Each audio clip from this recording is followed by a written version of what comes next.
que possivelmente era cristão, porque viveu no mundo cristão. Fechou, professor? Tudo bem, até eu entendi. Voltando no Carlos Magno. Carlos Magno, portanto, foi um grande rei bárbaro. Mas que, ao se aproximar da Igreja Católica, a Igreja traz o Carlos para dentro dessa igreja, obviamente com intenções posteriores de que Carlos Magno, juntamente com seu grupo, pudesse levar adiante o cristianismo já convertido, convertendo os bárbaros ao cristianismo. Carlos Magno, então, é coroado no ano 800, já depois de Cristo, obviamente, na Idade Média, é coroado pelo Papa. E ao ser coroado pelo Papa, pensa, o Papa pega a coroa, toca Carlos Magno, você. Aí Carlos Magno recebe aquilo, está recebendo o poder do quê? O poder divino. Só que Carlos Magno tem o poder temporal, poder do tempo. Isso é importante no vestibular. Poder temporal, e agora ele recebe o poder do Papa, o poder espiritual. Professor, fascinante isso. É com Carlos Magno que inicia essa história de que os reis são divinos. Muito interessante isso. Pois é nesse momento também, veja, que se a Igreja Católica trouxe para dentro de si um rei bárbaro, agora ele não é mais bárbaro, ele é cristão católico. Fechou? Nesse momento, então, começa a se construir os grandes feudos. É nesse momento. Professor, então, feudalismo não significa dizer que iniciou lá na Idade Média? Não. O feudalismo em si, ele tem outra característica. Ele não inicia com a Idade Média. Acabei de falar para vocês que os feudos, os grandes feudos, vão se construir ao longo do tempo. Então, em 476, quando o Império Romano cai, está desorganizado ainda esse momento. Então, aqueles ricos que saem das suas terras vão para as terras distantes e começam a formar, então, as suas fazendas, e que vão se construir, grande parte delas, em feudos, que vai nascer daqui a pouco o feudalismo. Para ter o feudalismo, tem que ter o seu senhor, o senhor feudal. Agora começa a entender, professor. O senhor feudal é aquele que tem o poder da terra nas suas mãos e distribui o poder para os outros. Os outros quem, professor? Os outros são chamados de vassalos, ou seja, aqueles que tinham, entre aspas, um poder um pouco inferior ao suzerano.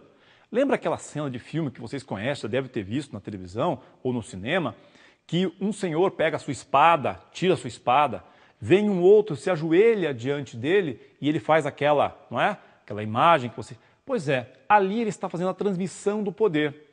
Professor, por que você via isso? Muito simples. Aquele que se ajoelhou está dizendo que ele é um pouquinho inferior. Tinha gente que era inferior a eles. Pode esquecer. Mas é a mesma cena utilizada quando o Carlos Magno fez lá com o Papa. Então, aquele que se ajoelha vem pedir ao seu senhor uma coisa que é muito importante nesse momento. O medo dos bárbaros ainda subsiste dentro da Europa, sobretudo da Europa. Então, se os bárbaros estão invadindo e eu tenho muito medo, eu preciso do quê? Que alguém me proteja. Vem pedir proteção. É nesse momento, então, que surgem aí as grandes questões dos reis se tornando tão poderosos, que vão passar e perpassar por toda a Idade Média. Só que os reis não são ainda aquele poder, eles vão se tornar poderosos lá na frente, lá por volta do século XII, XIII, até o XV e do XV em diante, principalmente. Outro império importante foi o Império Bizantino.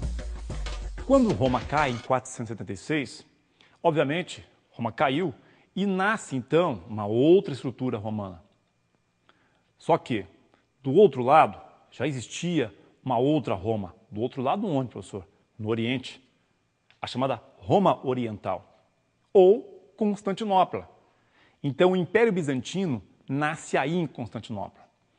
O mais importante, o mais interessante de se comentar, que está sempre presente nos vestibulares, é o cisma do Oriente, ocorrido em 1054. O que foi esse cisma?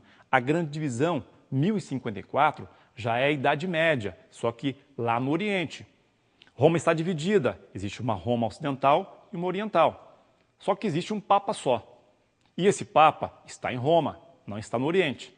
Mas com esse cisma é o que, professor? É um rompimento. Em 1054, nasce uma nova igreja. Agora o Papa no Oriente não manda mais. Quem manda são os seus governantes. Então passa a ser uma igreja mais política. Existe o cristianismo lá ainda, lá no Oriente, mas esse cristianismo passa a ser ortodoxo, ou seja, um cristianismo que não tem relação direta com o cristianismo ocidental. Cristo é o mesmo, só que eles não reconhecem diretamente o poder papal. O que é importante discutir e falar desse momento? Do Justiniano, do imperador Justiniano. Professor, o que foi que ele fez? Ele organizou o direito. Sabe aquele direito romano, lá do passado, aliás, o grande legado. Professor, o que é legado? O legado é a grande contribuição do Império Romano para com o resto do mundo, foi o seu direito. E o direito romano foram arquivados, os direitos romanos foram arquivados, muito bem guardados. Obviamente, o Justiniano, quando vai para o Oriente, ele precisa organizar também as leis lá.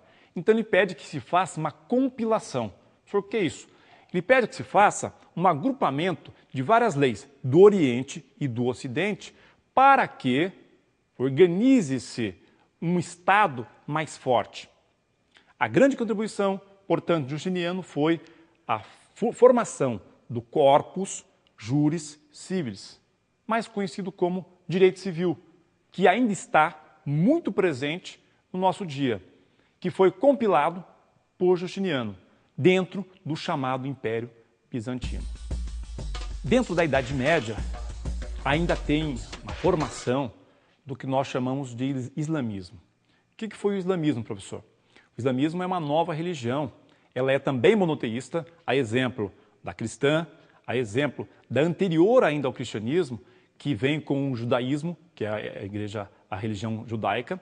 Então, lá por volta do século VII, mais precisamente 622, Maomé, o grande Maomé, assim vamos dizer, o grande profeta Maomé, ele recebe a presença, isso é importante, recebe a presença do arcanjo Gabriel, que pede a ele que destrua os mais de 300 deuses na região onde vinham diferentes tribos de diferentes regiões do Oriente e se encontravam vezes por ano para que pudessem fazer essas orações.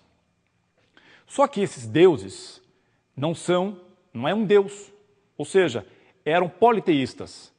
Isso fazia com que essas tribos não fossem fortificadas, porque cada um vem de uma região e, portanto, não tem um Deus único. Quando o arcanjo Gabriel pede a Maomé, vá até essa região, destrua esses deuses. Pensa que você vai chegar numa igreja e vai destruir os deuses.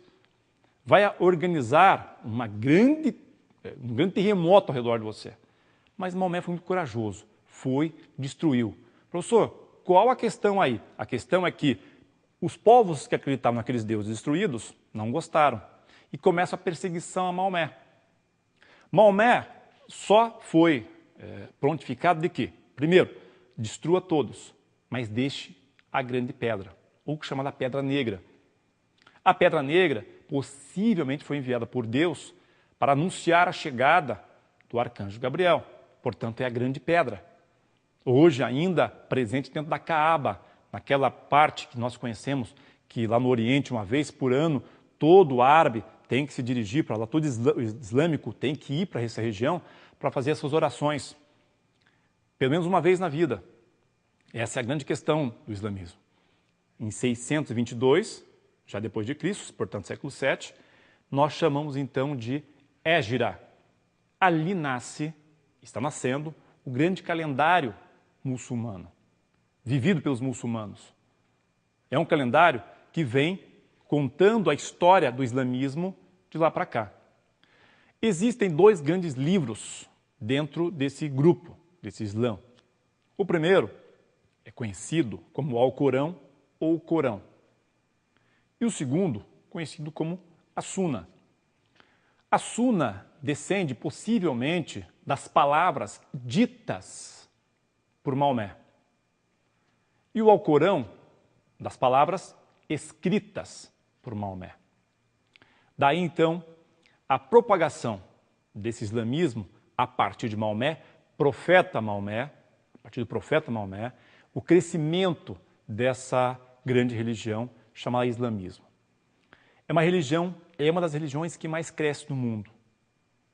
É uma das religiões que mais está presente nos 4 cantos do mundo, sobretudo em países como Estados Unidos, em países como o Brasil. É claro que estudar para o vestibular não é tarefa fácil. Importante que você verifique dados, mapas, sobretudo dos povos que nós falamos agora há pouco, e também, não pode esquecer, se possível, faça entrevistas com povos que nós acabamos de falar, judeus, islâmicos e cristãos. Estude, vale a pena.